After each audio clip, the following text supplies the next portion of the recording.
Bapak Ibu saudara-saudari umat beriman yang dikasih dalam Yesus Kristus, Salam. Kita bersama-sama merenungkan firman di bawah tema hidup sebagai orang yang ditebus. Dan mengawali perenungan ini saya hadirkan satu pertanyaan bagi kita semua. Semoga ini pertanyaan tidak mengejutkan Bapak Ibu sekalian. Apakah Bapak Ibu saudara-saudari ada yang punya utang? Ada?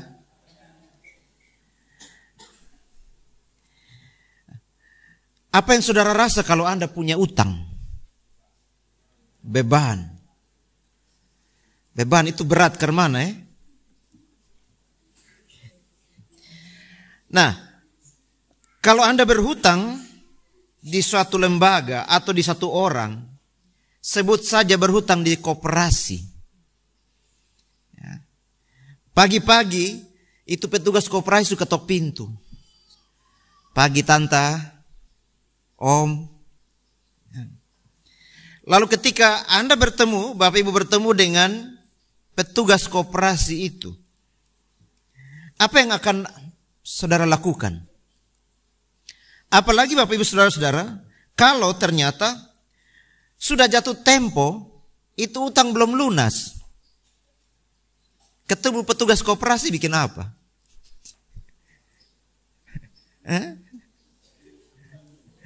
Malu, apalagi? Sembunyi, ada lagi? Tak mampu berkata-kata?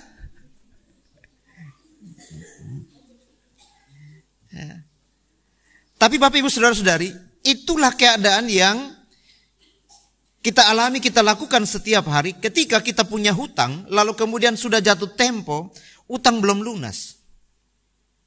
Tapi kemudian tiba-tiba satu pagi HP kita berbunyi. Lalu kemudian dari seberang orang yang menelpon bilang begini, "Selamat pagi Bapak, selamat pagi Ibu. Saya mau informasikan kepada Bapak atau Ibu bahwa Bapak punya hutang hari ini lunas." Lalu kemudian Bapak belum tanya, Mama belum tanya, siapa yang menelpon tiba-tiba HP mati. Apa yang Anda rasakan? Ya? Senang? Atau jangan sampai ini modus? Tipu-tipu gitu. Tapi benar bahwa orang yang menelpon itu lalu kemudian Anda pergi cek di koperasi, ternyata betul hutang sulunas. Dicek di bank, betul hutang sulunas. Apa yang Anda rasakan? Senang ya? Bukan main senang, bisa utang lagi ya. Nah Bapak Ibu saudara-saudara, merenungkan tema ini kita diarahkan pada satu kata penting, yaitu tebus.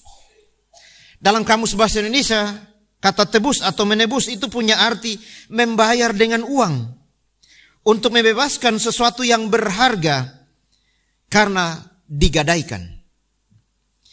Itu artinya kalau ditebus berarti hutang kita dibayar lunas oleh orang lain.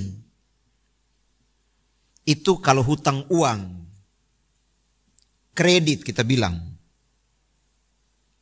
Belum lunas, jatuh tempo tiba-tiba orang bilang, ada yang sudah kasih lunas, ada yang sudah bayar lunas. Itu dalam dunia kita sehari-hari. Lalu kemudian Bapak Ibu saudara-saudara, kalau kita bawa dalam dunia kekristenan kita,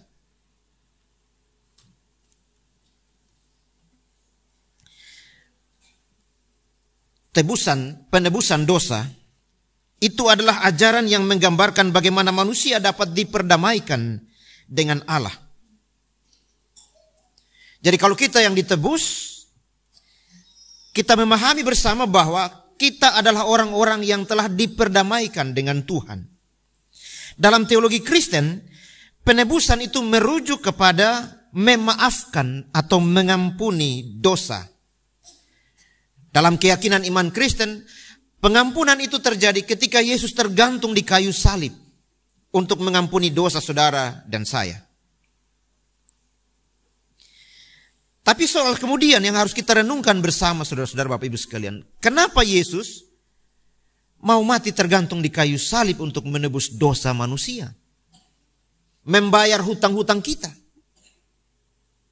Dan kalau hari ini berita itu datang kepada saudara dan saya bahwa hutang dosamu lunas dibayar, senang kok tidak? Senang.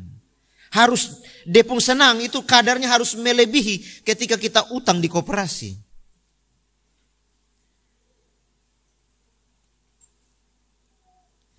Kenapa Yesus mau menebus dosa manusia? Ini pertanyaan penting untuk kita renungkan, saudara-saudara.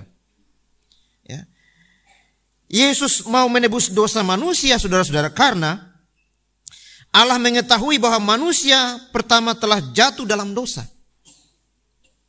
Oleh karena manusia tidak dapat menebus dosanya sendiri, maka Allah memutuskan untuk mengutus putranya Yesus Kristus untuk menebus dosa manusia dengan sengsaranya yang dia alami melalui jalan Via Dolorosa menuju Golgota. Itu yang menjadi alasan kenapa Allah mau menebus dosa manusia lewat kedatangan Yesus Kristus. Kedatangan Yesus Kristus itu untuk membayar lunas hutang kita. Jadi Bapak Ibu saudara-saudari yang dikasih dalam Yesus Kristus, ketong yang jalan melenggang kiri kanan pimana pasiar kiri kanan datang pimana pun harus sadar benar bahwa ketong ini ada pikul dua hutang. Kalau hutang yang pertama, kalau saudara ada kredit di koperasi atau di bank, ya itu hutang pertama. Tapi hutang yang kedua adalah saudara ada dalam dosa dan ada dalam penebusan itu. Karena itu saudara-saudara, Bapak Ibu sekalian yang dikasih dalam Yesus Kristus, dalam kekristenan manusia yang telah jatuh dalam dosa itu kehilangan kemuliaan Allah. Oleh karena itu manusia perlu diselamatkan, manusia perlu ditebus. Penebusan itu dilakukan Yesus Kristus dengan tujuan supaya manusia memperoleh keselamatan, memperoleh hidup kekal. Penebusan itu dilakukan supaya manusia memperoleh pengampunan dosa.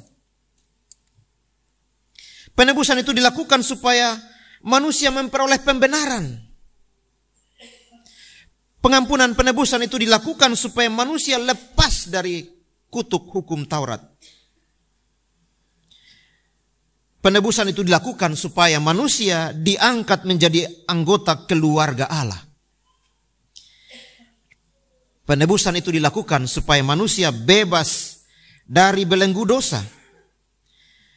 Penebusan itu dilakukan supaya manusia didamaikan dengan Allah.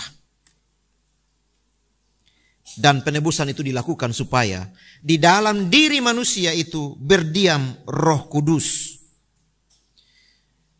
Dan itu berarti saudara-saudara, kita menyadari sebagai orang yang ditebus, sadar benar bahwa hidup ini harus dituntun oleh Roh Kudus, bukan dituntun oleh roh yang lain. Jangan pakai roh halus. Jangan pakai roh kuda. Jangan pakai roh yang lain. Lalu saudara-saudara, kita bertanya, bagaimana selanjutnya hidup manusia sebagai orang yang telah ditebus? Pertama Petrus pasal 1 ayat 13 dan seterusnya yang kita baca tadi, penulisnya itu memberikan nasihat kepada jemaat yang mengalami penderitaan karena pertobatan mereka kepada Kristus. Karena pertobatan mereka yang membawa mereka kepada sebuah keyakinan iman Kristen sebagai orang-orang yang ditebus. Dan pertobatan itu membuat jemaat menjauhkan diri dari pertemuan-pertemuan masyarakat yang membuat ritus-ritus penyembahan kepada dewa-dewa dan penyembahan kepada kaisar pada waktu itu. Kita lihat saudara-saudara, pertobatan itu membuat mereka menjauhkan diri dari pertemuan-pertemuan yang membuat ritus penyembahan kepada dewa dan penyembahan kepada kaisar. Nah, karena menjauhkan diri dari pertemuan dan ritus penyembahan berhala itu, maka orang Kristen mengalami banyak penderitaan. Mereka dihina, mereka difitnah karena iman, dan dalam konteks penderitaan itu Petrus menasihati kita semua, menasihati jemaat pada waktu itu untuk mempertahankan identitas kekristenan dalam dunia yang penuh tantangan, dalam dunia yang penuh dengan daya tarik, dalam dunia yang menggoda seperti saat sekarang ini. Apa yang harus kita lakukan sebagai orang-orang yang ditebus? Yang pertama, Bapak Ibu Saudara-saudara, persiapkanlah akal budimu. Ayat 13 bilang kepada kita. Petrus mau mengatakan kepada para pengikut Kristus bahwa mereka harus siap menghadapi berbagai cobaan yang berat di zaman itu. Tapi juga kita harus menyadari bahwa nasihat itu datang kepada kita bahwa tantangan zaman sekarang ini cukup berat. Karena itu persiapkanlah akal budimu. Untuk apa? Akal budimu dipersiapkan supaya saudara tidak saja merasa puas dengan keyakinan imanmu untuk terus berjalan dalam keyakinan bahwa Tuhan menolong. Tapi juga pakailah akal budimu itu untuk berpikir, untuk bergumul setiap saat, untuk siap sedia menghadapi berbagai tantangan yang muncul. Karena itu, Yesus bilang kepada para murid pada waktu ketika dia melaksanakan tugas pelayanan. Dia bilang, kasihilah Tuhan Allahmu dengan segenap hatimu, dengan segenap akal budimu, dan segenap kekuatanmu. Jadi mengasihi Tuhan itu bukan saja soal pakai keyakinan batin kita, hati kita, tapi juga pakai akal budi. Pikirkan itu. Bagaimana caranya saudara dan saya menjadi orang Kristen yang punya keyakinan yang kuat, teguh untuk berhadapan dengan tantangan zaman seperti sekarang ini. Tantangannya seperti apa? Kita akan temukan di pokok yang berikut. Yang berikut Bapak Ibu Saudara-saudara, Petrus menasihatkan yang kedua, waspada. Berhati-hati. Zaman sekarang ini saudara-saudara, tantangan itu semakin besar. Kata waspada dalam teks ini berarti menjauhkan diri dari godaan-godaan dunia. Teks ini mengarahkan kepada kita untuk apa? Menjauhkan diri dari kemabukan. Tapi bisa juga memantapkan diri dalam pikiran-pikiran kita untuk berpikir hal yang baik, mengokohkan iman percaya kita. Orang Kristen tidak boleh mabuk. Mabuk oleh apa? Kalau omong mabuk ini pasti kita pun pikiran mabuk oleh anggur, mabuk oleh sopi, mabuk oleh minuman beralkohol. Bukan itu saja saudara-saudara. Tidak boleh mabuk ini dalam kaitan juga oleh mabuk dengan pikiran-pikiran, maksud-maksud yang membuat kita terlena, membuat kita terbuai dengan godaan dunia ini.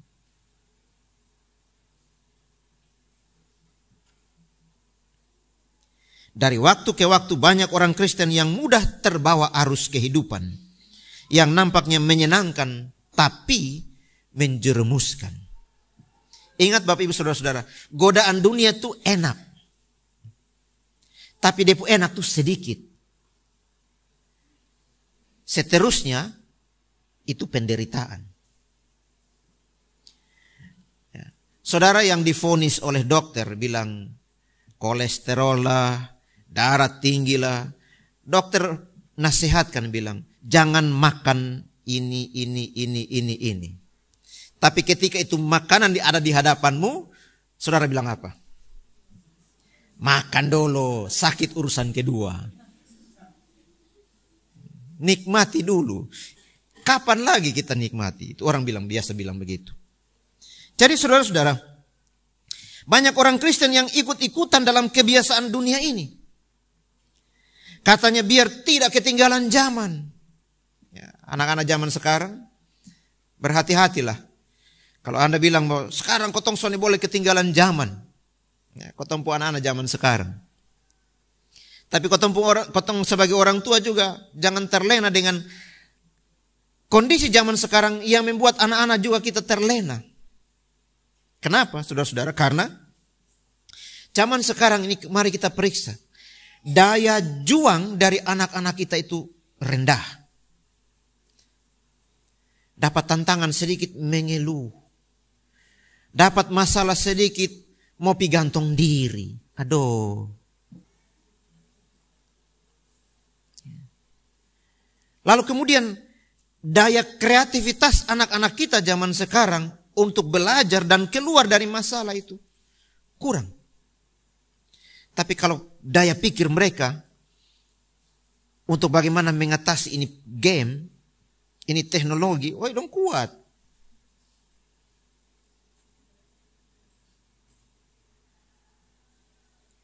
Ingat Bapak Ibu Saudara-saudara, zaman sekarang ini sangat cepat di perkembangannya.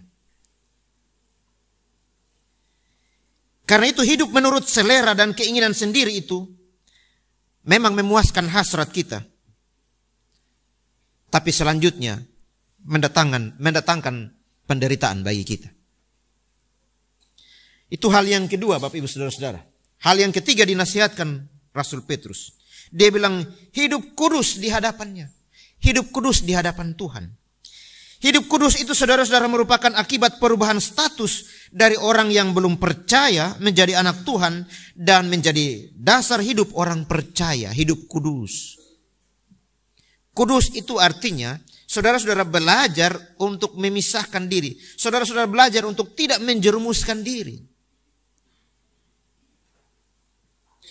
Orang Kristen itu adalah umat tebusan Allah yang telah dilahirkan kembali karena pengorbanan Kristus yang telah mati di kayu salib. Khotbah minggu lalu kita omong tentang lahir baru. Lahir baru itu kita kenal dengan pertobatan. Pertobatan itu dimulai dengan mengaku dosa, minta ampun, bertobat dan kemudian berjanji tidak ulang lagi.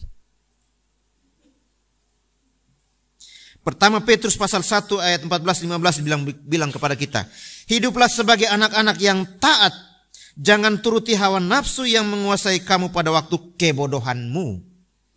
Tapi hendaklah kamu menjadi kudus di dalam seluruh hidupmu seperti Dia yang kudus yang telah memanggil kamu.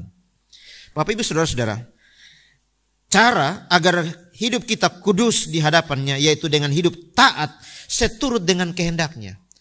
Kata kunci cuma satu, tidak ada yang lain. Taat. Taat ini yang menjadi pergumulan kita. Potong mau taat dari sekarang sampai selama-lamanya, kita bilang itu beban berat.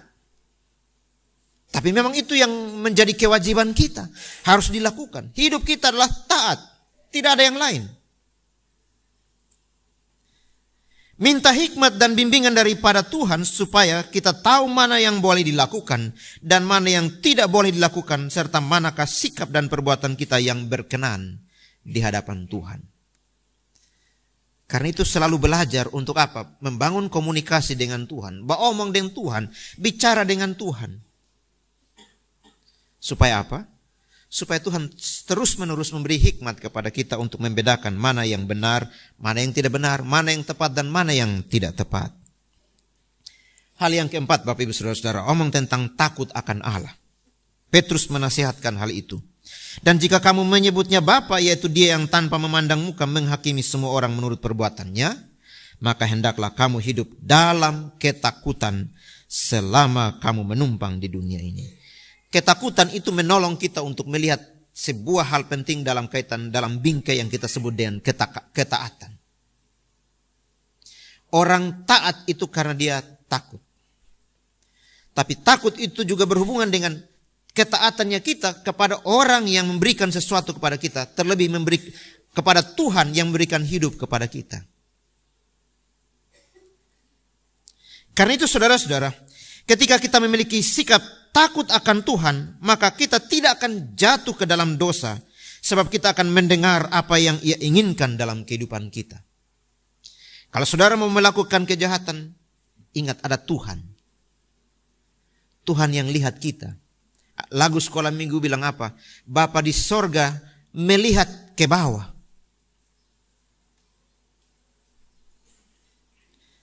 Takut akan Tuhan menjadi syarat penting bagi kita. Yang kelima saudara-saudara, mengasihi sesama. Dalam 1 Petrus 1 ayat 22 disebutkan bahwa salah satu bukti kita telah ditebus olehnya, yaitu dengan mengamalkan kasih persaudaraan. Dengan mengasihi sesama dengan segenap hati. Saudara-saudara, mengasihi sesama harus ditunjukkan melalui sikap dan perbuatan kita Tidak hanya ucapan di bibir mulut saja. Ini penting saudara-saudara untuk kita perhatikan. Biasa dalam hidup kalangan anak muda, kalau ada nyong yang bilang, non beta sayang lu, itu nona akan bilang, omong sa, buktikan. Betul toh? Suami tidak pernah omong kata-kata ini, tiba-tiba, mak, beta sayang betul-betul. Itu mama langsung bilang, tahu lu kumat apa ini hari?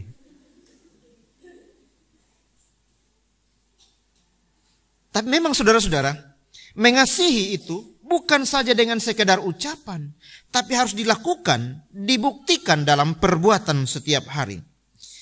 Secara nyata saudara-saudara, dewasa ini, kasih itu mulai memudar dari dalam kehidupan orang percaya. Saat ini saudara-saudara, orang dewasa sementara didoktrin bahwa dunia ada dalam genggaman kita. Sehingga secara sadar atau tidak sadar, kita mulai diseret untuk keluar dari dunia nyata ini dan beralih ke dunia yang tidak nyata, dunia maya. Kita tidak lagi hidup bersosialisasi dengan baik dengan sesama.